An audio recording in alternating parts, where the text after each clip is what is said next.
Good morning, guys. This is Jay. This has been a long time in coming, but I had a couple people ask how to set up OBS from scratch. Just for point of order, I am using Windows. There are a few wrinkles between the Windows and Mac version that I'll mention when we get into them. But basically, OBS is a free piece of software that allows you to essentially composite a bunch of video and audio and image and whatever other kinds of sources you want to kind of make something that's destined for a stream usually, although you can use it for recording, or you can also use it just as a virtual camera that you could use in Zoom or other things. I've used it for all three, and I'll kind of walk you through the differences. It's available for Mac, Windows, and Linux. And if you just go to the website of obsproject.com, you can download it. I guess up front, I will say I started with StreamYard and then moved to OBS, and then now use kind of both. I tend to use StreamYard more for streams with other people because it's just easier to handle. Because StreamYard kind of allows you to send out a friendly web link, so it's a lot easier for people to join whatever you're doing. But the biggest benefit to OBS is that it's free, and that because it's open source, it's updated all the time, and that there are a lot of different plugins that can, do different things. So if there's a feature you want, you can just go and grab it and install it. And as opposed to something like commercial package software like StreamYard or vMix or something like that, where it's more of a walled garden where manufacturers decide what things they want to include and what they don't.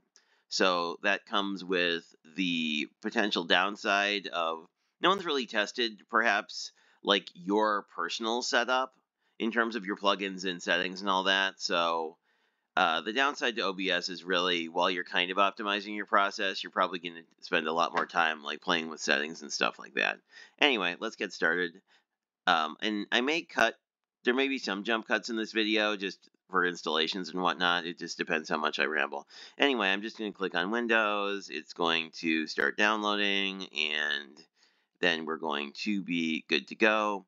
There's some helpful information. OBS has been used for a long time, so there are also a lot of videos on YouTube, of which, if you're interested, I can probably provide a link in the video description. As I'm sure have noticed, I really like using the virtual background remover. This one is the one that was linked off OBS's blog. As you can see, it's on GitHub because it is open source. So if you click on releases, it'll get you directly to the files, and then all you really have to do is look for if you scroll down, you're going to see the Windows 64 installer. That's the one I usually use. As you can see, it will download up here, and then we will just open it. And then we'll say, yes, I know that you want to do things to my computer, and that's totally fine. Social Stream Ninja is not a plugin, but it is the thing I use to do all the showing chat on screen. And it's actually a Chrome extension. We will walk through how to set up in OBS. There are excellent instructions on the actual plan. This talks about how to actually install it. So I think we've got everything installed. And this, I should say, because it's a web extension, it supports almost anything you can think of from a social media perspective. So if you're streaming to multiple platforms, which I generally don't do, or if you just want to take comments from multiple sources, like say you were heavily active on Facebook or Twitter or whatever, if you wanted to have some of those comments pulled in, you can do all that stuff. Editing Jay here. Just a quick programming note that I wasn't capturing any of the pop-ups or drop-downs in OBS due to the software I was using to do the screen capture. So I'm going to explain what I'm clicking on, but you're not going to see it on screen, just as a quick FYI. If you really want to see it in detail, if it's not easy to follow, let me know. I could always change the software I used and sort of re-record those segments. By default, you're going to have a bunch of windows open. I am going to close them. Should say one window and one dock. It's going to warn me about how to re-establish those. If I want to, I can also tell it to not warn me anymore. Basically, if you close anything and want it back, you can just go into the docs menu and then you can show it again. And we'll be playing around in here more as we set up our system. So scenes are probably the first thing we should talk about. They're just basically a layout. And then scenes have different sources in them. We've currently added 0 sources, so we probably want to fix that. And I think that I'm going to go in and right click this and then rename this scene. I'm going to call it desk. Because I think as a crafter, sort of the first default scene we really care about is showing our desk. So I'm going to go in and then I'm going to add a video capture device. As you can see, there's a bunch of different things we can add, and we'll walk through a couple of the ones I use. And by default, you're going to get sort of a generic name. I'm just going to call this desk cam because that's what I call it. I could call it the Elgato face cam if I wanted to, because that's the actual name of the device.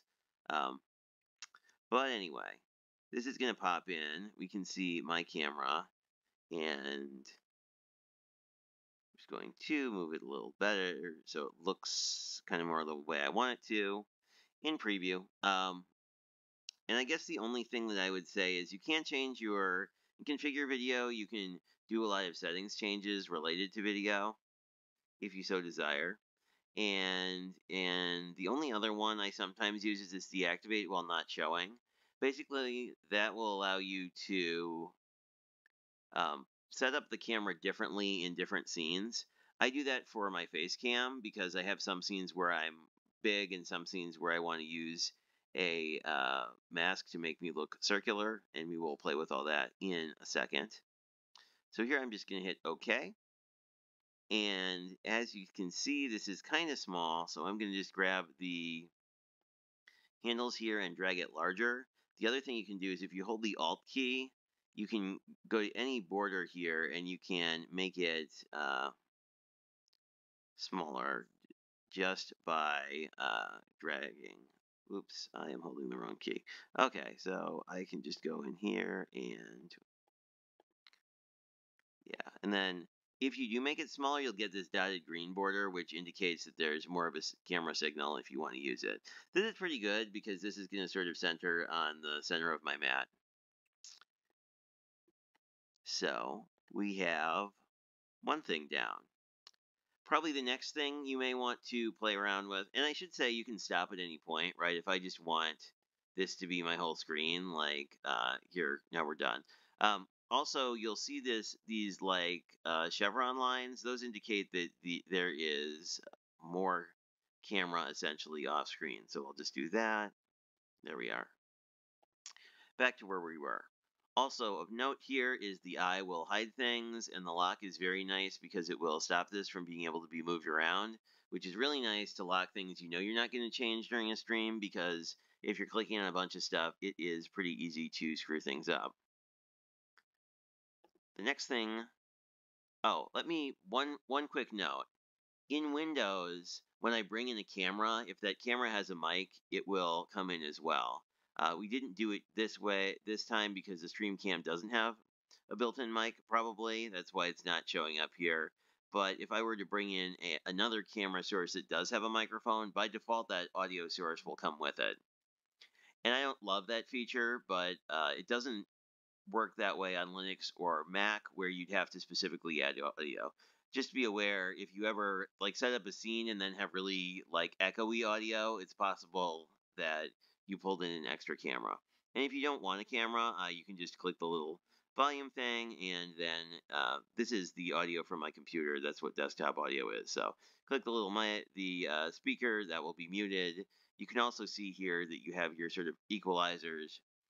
Ideally, you'd be kind of in like the yellow zone, essentially. Red is like your audio is going to max out basically, and anything less than that, sometimes it can be hard to hear. So, probably the next thing you may be wanting to do, other than having a desk, is to have some sort of graphic. Those are in StreamYard called overlays. In OBS, they're just called images. So I'm just going to go and click on image, and I will call this desk overlay, because it is, and then say OK. It will ask me where my media is. I'm going to go to downloads, I think. I'm going to grab a overlay I have. It is worth noting when you're previewing it, anything black is essentially transparent. So even if your image editing software doesn't let you do a transparent export of a PNG with a transparent or an alpha layer, you can go in. Then there are some online sites that will allow you to sort of cut things out as well. So anyway, this is mine. I have another video on how to do intro graphics and how to do overlays and stuff. So those are all in sort of the Crafty Tech playlist if you want to see those things.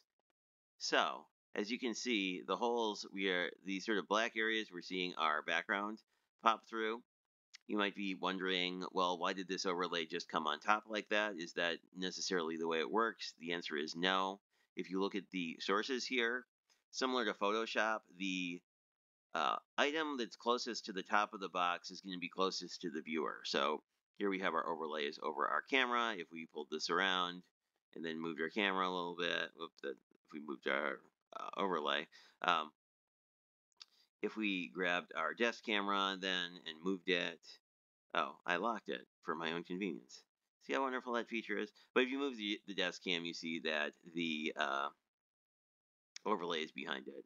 I actually will sometimes change this order because it makes it really easy to see what parts of something you might be cutting off. So I'm going to sort of say, okay, well, here I'm not blocking any of my other areas, and then the desk cam is where I want. So then I'm going to just change the order.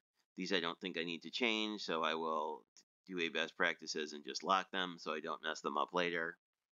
And then we are good there. Another thing I typically use is text. Text is quite straightforward.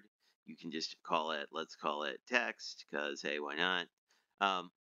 Then by default, the font is going to be Arial. If you don't like that, you can just pick something else. Let's pick this one, Algerian Regular, and say hi. You can also change the color and other things in that same select font. It allows you to, I think, oh, I'm wrong. Here we go. So under color, you can change the color. So if I'm like, well, I don't necessarily know I want white. What if I wanted it to be like pink today? I can make it pink today. And then here it is. It's the closest thing to us. So if we put it in over our event section, that's how we do the events. The face cam works just like the desk cam. There are two other wrinkles, and that is that you may want to do a background that works just like the overlay. We just import an image and put it there. And then the sort of magic part is that we wanted to do some virtual background removal. So let me show you how that works. I'm going to do it on the desk cam just because we wanted to look at a couple different filters that you may want to play with that I use commonly. Go to filters. This top area is if you just want to change the quality of the audio or the video, but you know, there are a lot of people enjoy using sort of the vocal filters to make themselves sound different and stuff. Anyway, we want to put in an effects filter. With background removal, we just click on background removal, and we can call it something if we want. And now we have nothing, but if I put my hand here, you see, if there was an image behind this, it would show through the black area. I don't actually need that. You can't, if you click on advanced settings, there's a whole bunch of other stuff. But that is the one I generally use for my face, just because I have a old TV behind me and it's just not super aesthetic. I wanted to show you is there is this input mask, which is a default OBS filter, and basically, image mask. What that'll allow you to do is change the shape of this by masking parts of the image off. You're probably familiar with this from all the masking stuff that happens with just normal crafting. Anyway, what I'm going to do is grab an image, and this is what happens when you use a circular image. The image is just black in the parts you want masked, and then white in the parts you want to see. So this is how we would make this circular. So you can see how this would look in OBS. Here's our circular camera. If you ever decide, hey, I don't really like that, then I'm going to just go into filters, and you can just delete the filter, and then you're back to normal. So that is pretty much filters in a nutshell. There are a bajillion of them, so if there are specific effects you want, I would just Google OBS and the thing you're looking for. But the other thing I wanted to hit was chat. So to do chat, what I mentioned before is I use a chat widget, and what that'll do is essentially act like a mini web server, and it will send messages that exist on a specific URL essentially to OBS that you can then put into a browser overlay. So there are two things we need to do to start this up. The first is I want to go in and add a custom doc. That's under custom browser docs, and we have none. I don't think it is capturing properly, but if you go click on the actual plugin, the first option you're going to see there is a big long link that is under streaming chat and then in parentheses dockable. So I'm going to call this chat, and then I'm going to paste in that big long URL. That URL has a bunch of parameters in it essentially, so that if you want to, you can customize how that looks. I'm going to close this, because I don't need any more docs here, and then I'm just going to make this bigger so that it's easier to see. You can of course drag these things and put them wherever. I didn't really walk through that, but whatever's highlighted, that's where it's going to go. But I tend to like it on the left. And then that's pretty much good to go. If you look at it from the purposes of YouTube, all you need to do is pop out the chat to have the chat automatically connect through that browser plugin. What I'll do is I'll just flip over there, and then I'll trigger a few test messages, and then see we have some test messages. So that's what this looks like when I'm actually streaming. You have a bunch of different test messages. The other thing you're going to want to do with this is you're going to want to click here, click and add a browser overlay so that you have the pop-up chat text. So first you paste in the URL there, and then you basically can change the CSS similar to any web page if you want to change the colors of things. I'm not going to bother doing that today, but now we have this empty box, which isn't very impressive. But if I click on one of these chats, the chat will show up in the box. So what I could decide to do is where I would want that to be. It could be here. I can, of course, change around. It's always going to pop up from the bottom, but via the CSS, you can kind of change around how that works. So let's say I want it to be here, because that would probably be less interrupting to people. And there we go. So now we have chats, and put that back. As you can see, the camera was kind of blocking the high. Anyway, so now we basically have all of our parts together for a stream, and that's pretty much all you need to do to get chat and other things set up in OBS. Let me know if you have specific questions. I can certainly dive into different plugins and whatnot, because there's a whole bunch of stuff out there. Thanks much, and have a good one.